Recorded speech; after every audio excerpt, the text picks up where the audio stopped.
Agora sim, trazendo as notícias sobre Mauro Cid, ex-ajudante de ordens de Jair Bolsonaro, que está no STF para prestar um novo depoimento. É isso, Janaína? Conta pra gente. Bem-vinda novamente. É isso mesmo, Kobayashi. É um depoimento, na verdade, ele está ali falando como informante, porque ele é delator, né, dessa investigação toda, então como informante ali do juiz, do ministro Alexandre de Moraes, e com relação a 3 ações penais específicas, que são aquelas com relação ao núcleo 2, ao núcleo 3 e ao núcleo 4 da denúncia de golpe, né, porque lembrando que o núcleo 1 já está ali na fase de alegações finais, todas as testemunhas, todos os réus já foram interrogados, já foram ouvidos. Então agora é a fase desses outros núcleos. Então, Mauro Cid, ex-ajudante de ordens, está sendo ouvido. Começou logo depois das 2h da tarde, um pouquinho depois, e ele ainda está sendo ali questionado pelos advogados de todos esses réus, desses núcleos. São, ao todo, 23 réus, né? Então, ele está prestando esclarecimentos ali sobre as acusações contra eles.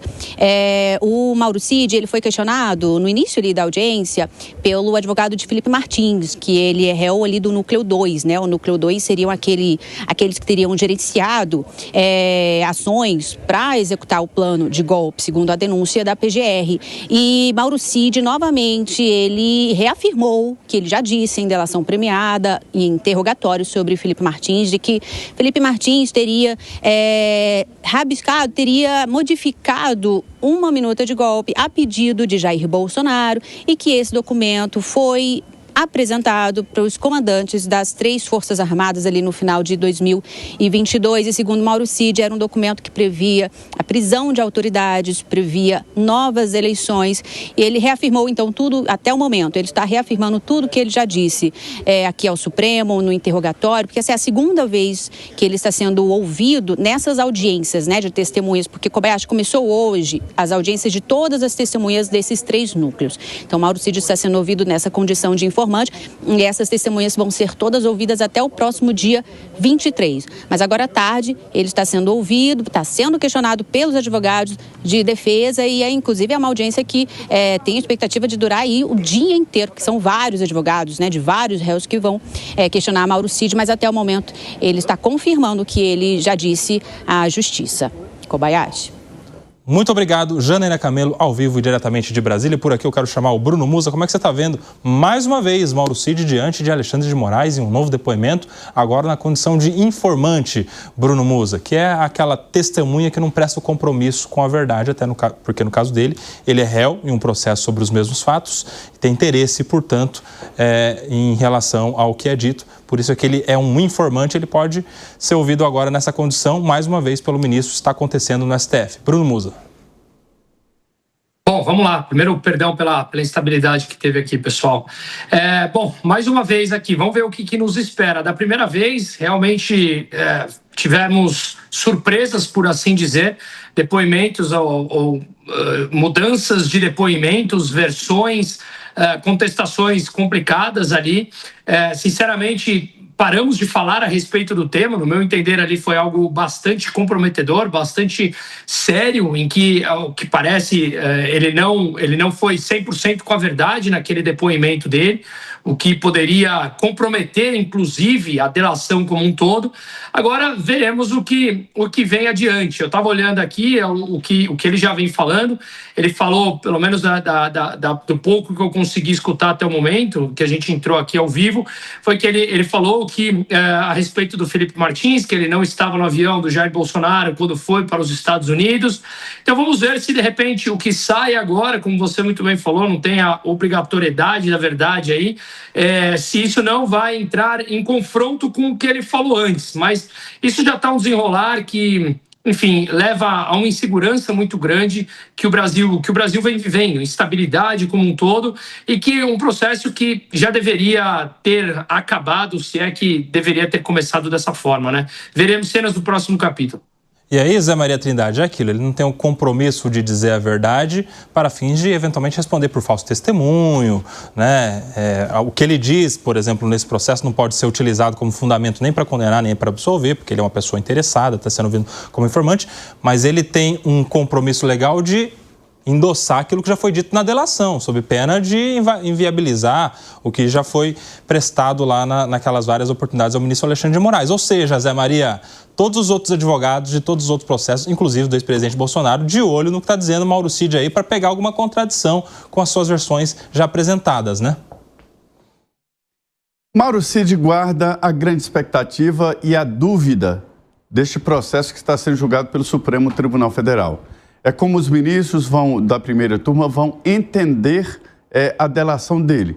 Se ele terá ou não o direito mesmo de um perdão mais amplo ou de um entendimento maior, porque houve fragilidades, houve idas e vindas na delação dele. Ele ficou, às vezes, ali entre manter aquele instinto militar de preservação da categoria e não entregar colegas e não entregar pessoas que ele trabalhava, ou entrar de cara na delação premiada. A gente ficou com a impressão de que foi uma delação mais ou menos, ele quando era pressionado soltava uma coisa ali, outra ali, ou seja, perde muito em credibilidade. O acordo dele prevê uma não persecução penal, inclusive da família, do pai também, né? E foi através dele que esse processo começou, ironicamente, lá naquela história do cartão falsificado de vacinação, que já foi até arquivado. Mas depois, com a delação dele, e não é mais a única prova, não é a prova mais forte, né? Mas através da delação é que se buscou dados, buscou investigações e outros depoimentos e houve ali nesse processo, o Ministério Público acabou montando um parquê muito importante, muito grande e que agora está sendo analisado. O Cid, ele talvez tenha mudado a história da confiança no Palácio do Planalto no ajudante de ordens. Depois de Cid, nunca mais haverá um ajudante de ordens assim. Muitos ministros me falavam que era melhor falar com o Cid, que resolvia, do que com o próprio presidente da República. Tamanha era a força do Cid e a atuação dele muito eficiente, muito total ali no Palácio do Planalto, né? Então, é um depoimento realmente importante e todas as defesas questionaram esse depoimento por entender que aí está a fragilidade, o ponto mais fraco deste processo que está sendo julgado na primeira turma. Muito bem, eu quero também saber a opinião do Fábio Piperno sobre Mauro Cid, ex-ajudante de ordens de Jair Bolsonaro, sendo ouvido várias vezes, hein, ô Fábio Piperno? Se alguém instituísse aposentadoria por tempo de depoimento prestado, o Mauro Cid certamente estaria já muito próximo de poder requerer a sua, né? Mas a gente está diante, a nação está perplexa, né?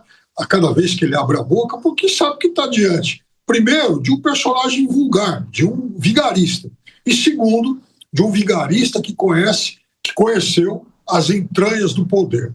Porque em momento algum, se existe alguma virtude em tudo isso que o Mauro Cid contou para a nação, narrou, informou a todos nós, é que em momento algum ele também se exime do papel de culpado de muita coisa. E vejam, por mais que tivessem ocorrido eventuais contradições, o principal de tudo aquilo que Mauro Cid informou à nação acabou sendo, sim, corroborado pelos principais acusados. O presidente Bolsonaro admitiu, sim, que ele apareceu lá com, digamos, uma minuta do que seria um estado de sítio, de defesa, ou seja, Cid não mentiu. Esse documento existiu, o próprio presidente Bolsonaro assumiu.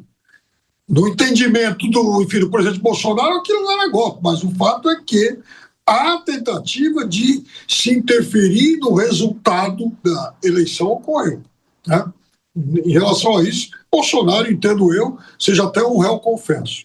Mauro Cid, por exemplo, ele falou sobre a tal reunião lá com os 3 chefes militares e em relação e as suas informações acabaram sendo também confirmadas pelo então ministro da Aeronáutica, Batista Júnior, que admitiu que recebeu aquela proposta indecente, e também pelo Freire Gomes, que com muito jeito tentou de alguma forma suavizar, mas admitiu que o encontro ocorreu e que o documento foi a eles apresentado. Fora a história das joias e muito mais que nós ficamos sabendo, inclusive, por conta das quebras de sigilos aí dos celulares de Mauro Cid, e aí não foi ele que disse, o equipamento registrou isso, e também dos seus computadores. Então, veja, a questão é se vale a pena manter tudo aquilo que foi combinado com o Mauro Cid. Porque se ele faz um acordo de delação, ele tem que também prestar informações relevantes que podem ser confirmadas. Muitas delas foram. Agora, se ele se envolveu em algum tipo de contradição, se ele, de alguma forma, até fingiu ter esquecido uma outra parte desse enredo todo, aí isso pode conspirar contra os benefícios que a justiça teria a oferecer a ele. Mas o que eu repito sempre é o seguinte, a grande parte do que ele disse, parte mais substancial do que ele disse, já foi confirmada. Ô, Fábio Piperno, rapidinho aqui, se fosse para dar uma nota para a credibilidade do depoimento de Mauro Cid, da sua delação, 0 a 10, qual nota você daria aí? Bom, o personagem Mauro Cid tem a credibilidade de uma nota de R$3. Agora, as informações prestadas, muitas delas foram confirmadas por chefes militares, pelo próprio presidente Bolsonaro e por outros personagens menores.